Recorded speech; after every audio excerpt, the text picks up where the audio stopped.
very much. Thank you for playing. It's really nice to hear you.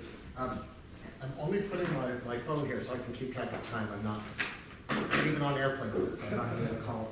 And I want to tell you that I'm wearing a mask only because I'm on planes all the time and I don't want to be spitting in your face as I'm talking to you and making sick. So, but I'm healthy. I'm so glad you're playing this piece. So, you know, one of the great things about you and your playing is you play really well, and you definitely have the fingers for this piece, and it's a hard piece, you know, and it's even just for stamina. I remember, you know, playing it, even the last one. Do you play the whole thing? No, and kind of this movement, and especially the last movement where, you know, you're halfway through and you're thinking your arms are going to fall off. So it's great that you use certain moments to save your energy and kind of loosen up and then gear up for the bigger moments. That's really good. Maybe one thing in general that I'm going to tell you, you're going to kind of laugh, but I think you do everything right. And what I'm going to ask you to do is do stuff that you might think is wrong. Because, so one of the things you do that's right, what every pianist has to learn, and you do very well, is like if there's an accompaniment, you make it quiet. And if there's the leading voice, you bring that out. Just like all of this stuff, like the line. Anytime, even the whole way through, it's really, you're doing exactly the right thing. You're doing exactly what it says to do, and that's great. Except that there's a little bit of something that's missing. And you know, do you know anything about Schumann? A little bit. Well, the big thing about Schumann was that he was a little crazy, and he had these things that going on in his head that he couldn't turn off. Meaning that, and a lot of it had to do with things that he heard on the piano. One of the rhythmic patterns that he heard incessantly in his mind was kind of this dotted A16th pattern. So anything that's like, you hear even in his child lyric. And there are pieces where it's just over and over and over and over, almost like kind of a sickness. And there's a little bit of that in this too, not in the dotted sense, but in the motion sense, that these notes, these 16th notes never stop. And it's almost that which makes the piece really, really scary and threatening and crazy. You know, so this G minor mode, you know, nothing about this is comfortable. And so even in the most settled moments, where here, for example, where it's lyrical, everything is off the beat, right? So nothing feels like it's stable or secure. There's nothing, it's like you're swimming in a pool and you can't ever grab onto the side because you're never on an even beat. So one is that I think you should show the things actually that make this piece a little bizarre or crazy instead of trying to hide it. So, so for example, if in here, can I just sit there? If you play very beautifully, it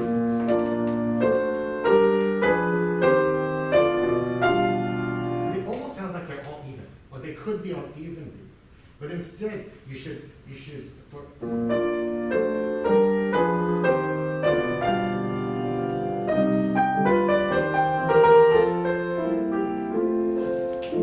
Where things don't necessarily sound like they're in the right spot. And similarly, you know, no matter what you do, like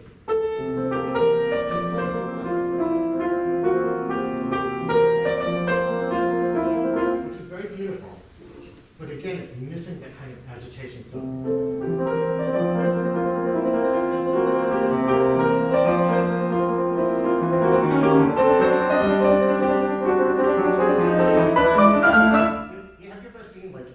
melodramatic old plays, you know, there used to be a pianist and when something bad happened, they'd be like some silly diminished chord like that. That's kind of the trembling, you know, that sensation of shaking and being scared. So with that in mind, just restart this and see if you can, even just for, let's see, how about until there? It's the first page. Try to make it more terrifying.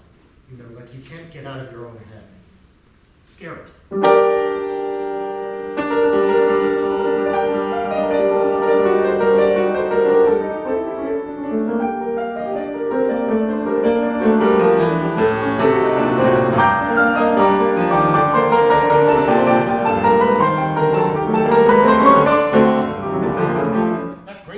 scary. Yeah, were you scared? I'm scared. So the other thing to do, so we can do it even more so. And one of the ways to do it is that if we can better hear anything that's not a main beat, I think it'll sound more clear to us in the hall. So one of the things you have to play for is a big space. And in a hall, there's even this reverb. Now here, it's a nice groove. It actually sounds very clear, but there's a little bit of reverb. In a hall, there'll be a lot of echo. So if you don't play really, really, really clearly rhythmically, it all gets lost in the space. So what we do is that any note that's a syncopation, which is the second and the fourth 16th note, have to absolutely be one halfway between the two eighth notes, meaning that you cannot compress the 16th note. So one easy way to think about it is to spread the 4 16th notes as widely in the beat as you possibly can, meaning that don't do so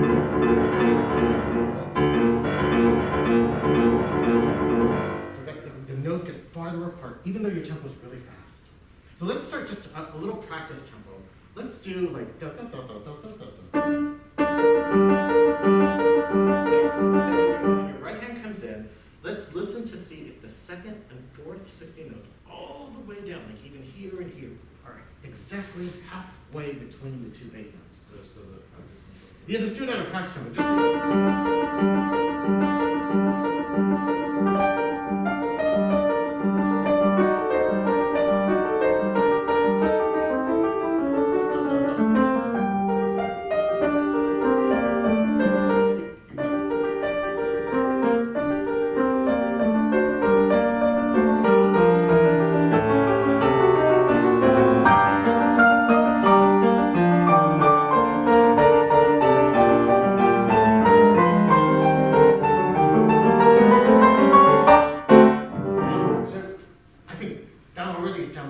More motion, right? Because I can hear the syncopation, you increase the motion by almost 40%.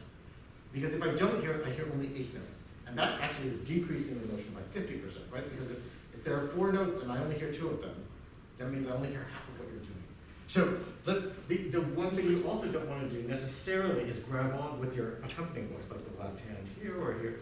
You don't want to grab onto the first and third 16th notes as your primary, primary volume control, because again, that's being doubled by the right hand, which we hear anyway. So really what you need to hear, you need to focus on the second and the fourth, just the intensity of those 2 notes. So one more time, just in a practice tempo, but this time, use the pedal, make it really, really, really expressive, but within that practice tempo.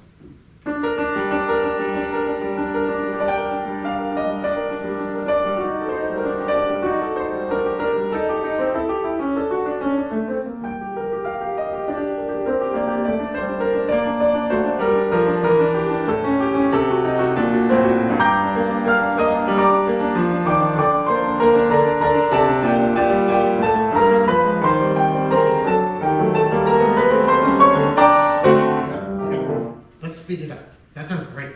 Okay. How about in your tempo? See if you can do the same thing.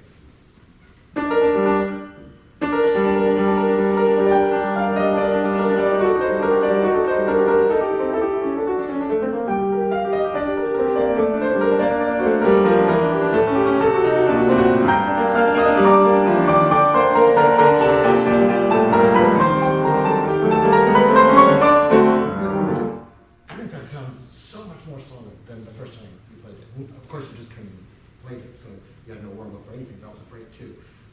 But this one, I really hear everything. Okay, so that's kind of the one thing that you can practice. Another thing that I think in general, not just for the first page, but for the whole piece, is that because everything is like the same rhythmic pattern the whole way through, it can sound a little robotic after a while. Can I sit here again? So if I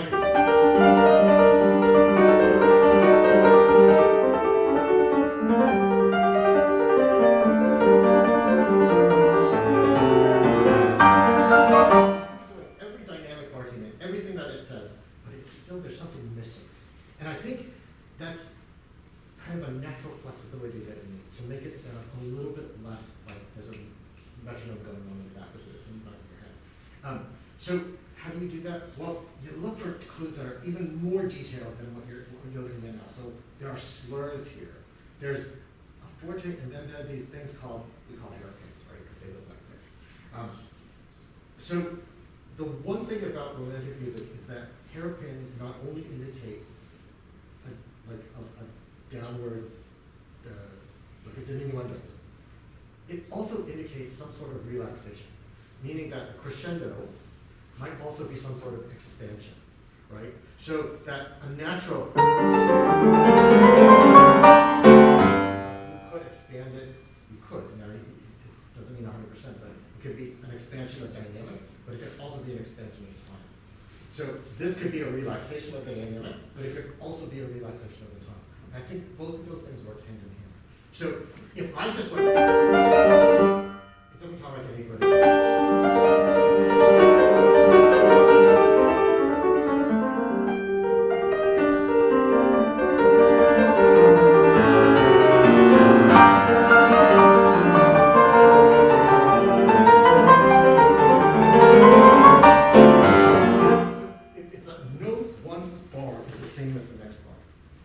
But the differences are small. It's not like you're moving the tempo around or doing weird things, but you have to show the phrase in a way that's not just dynamic. So you do all these things really well. You're phrasing off, you're tapering off, it's softer here, it's louder there, it's all good. So now let a little shape help you too. And do more than you think you need to. Because you're not near, too much of it's bad taste. You're very tasteful.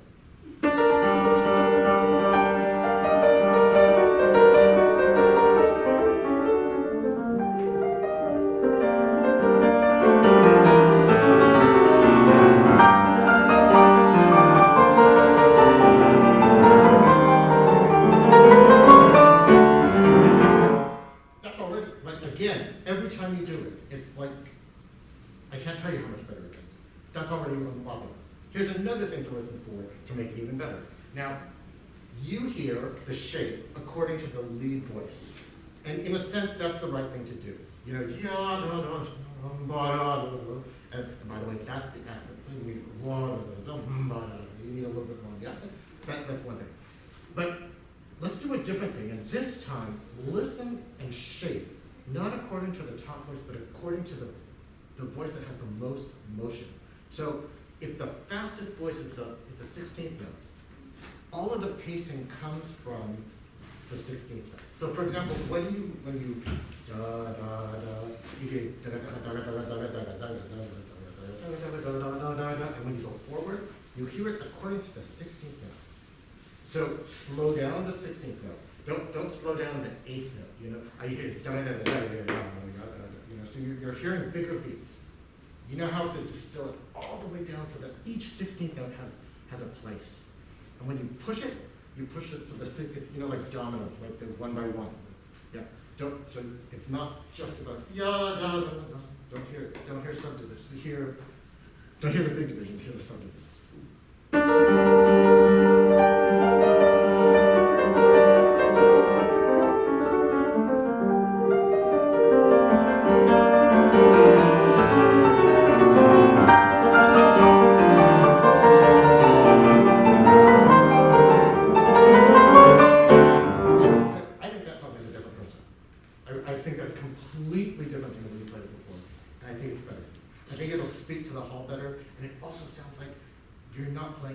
I can't tell what you're going to do next. And before, I knew exactly what you were going to do next. It was going to be what you did before, right? So that's the element of unpredictability, and just kind of an organic evolution of the material that you really, really need for this music. Same thing here. Like, you're doing the right thing by bringing up the notes that are accented, but I'm missing all of that. This is a crazy moment. It's insane. I love it. So can you actually show the insanity a little bit more? Show all that noise and all of those notes. Again, let's do it slowly. All this, the second and the 4/16, right in the middle of the other two. All the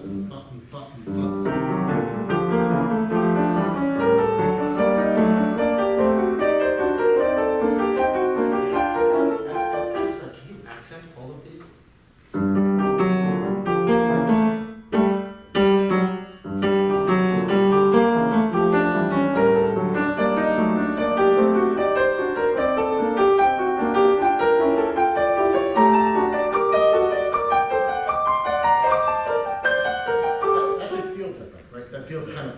How about just a notch faster, but not any different?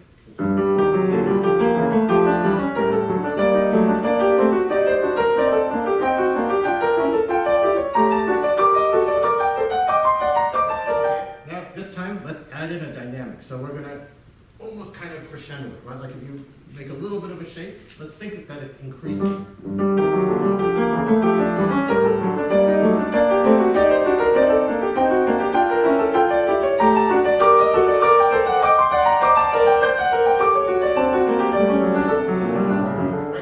Let's make it, how about 2 notches up tempo-wise, but don't lose the stability. A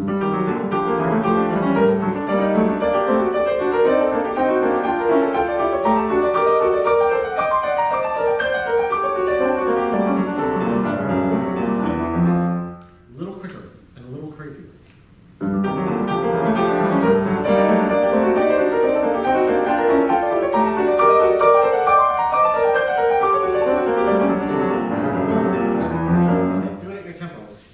Really bring out those inner voices. Just try it one more time. Right in the middle.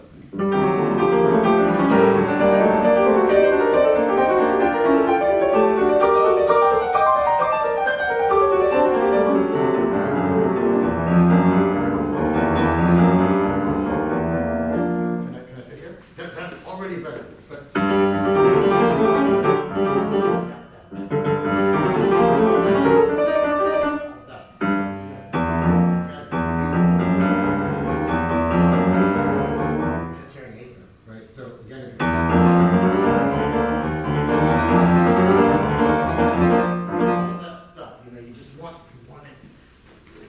this is good, but you got that. You're not in danger of sacrificing that. You just need more of the scary part.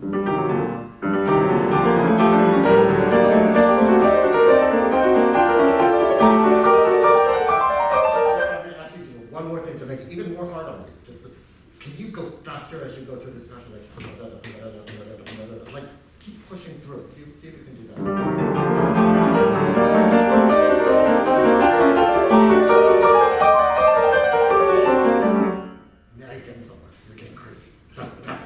Now, I don't necessarily mean you have to make that big of an accelerando, but that has this kind of motion that if I hear it kind of sounds like you're bicycling in the sand, like your nightmare when you can't get away from the person who's chasing you. Yeah, except you want to get away. We want you to win the nightmare. Right?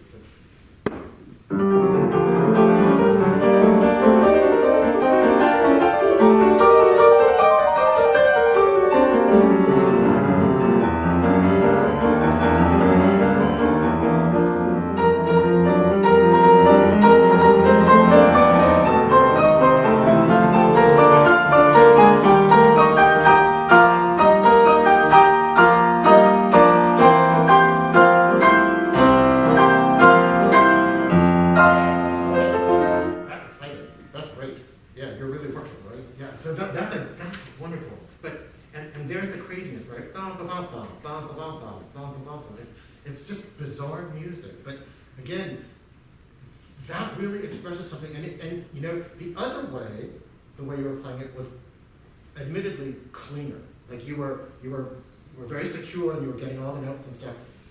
This is like you're right on the edge of maybe not getting all the right notes. But I tell you, that is 100% more exciting as a listener to hear what you just did than what you did before. And I'd almost rather not know that you're going to make it off that ledge safely and risk hearing this, because this is so exciting. So let's keep going, because I think, just finishing this section pretty much speaks for the entire piece, except maybe the end, which we'll talk about first. Can we now? Oh, actually, can you play this? Just.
like you were before, but just not on.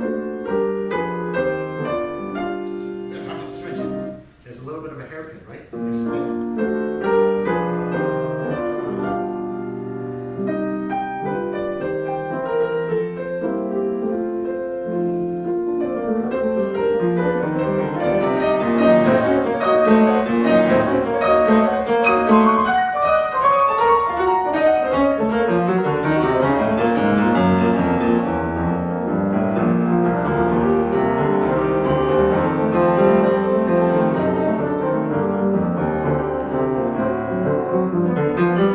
That's all better. That's great. Okay, because of time, we're just going to jump to the end. And the one thing that I'd say about this movement that's really hard is that he begins by saying this movement should be played as fast as possible. And then at the end here, he says, go faster, and then even faster, right? So what that implies is, again, a little crazy, but it implies a definite plan to, play this as fast as you possibly can, but you still have to get faster. But I would also say that you have to get faster in the right place. So one thing that I heard you do is that you played this, and then suddenly when the pattern changed, it moved there. And so it didn't really move anywhere here. But I think it's more exciting is if you save it, and then make sure that this can really be the fastest tempo that you reach. And one of the ways to kind of reset yourself is to not come up too quickly here. So let's see if we can calibrate this a little bit differently. So it almost is that this here is the fastest moment.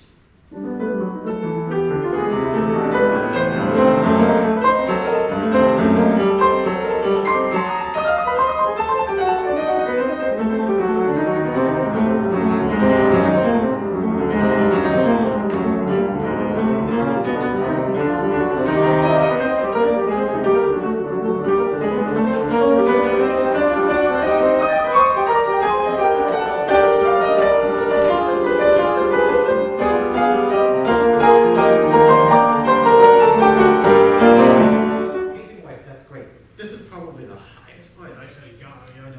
Again, it's telling you to expand not only yada yada dum, but yada yada da da da da. You don't have to race through it. That's another split second you have to rest and reset and actually push later. Okay?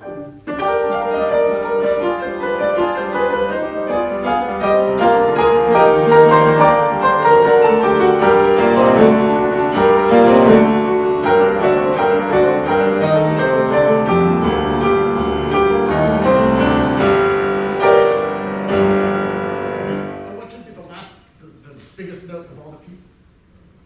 The last one, right? So do the last few bars. Last three bars.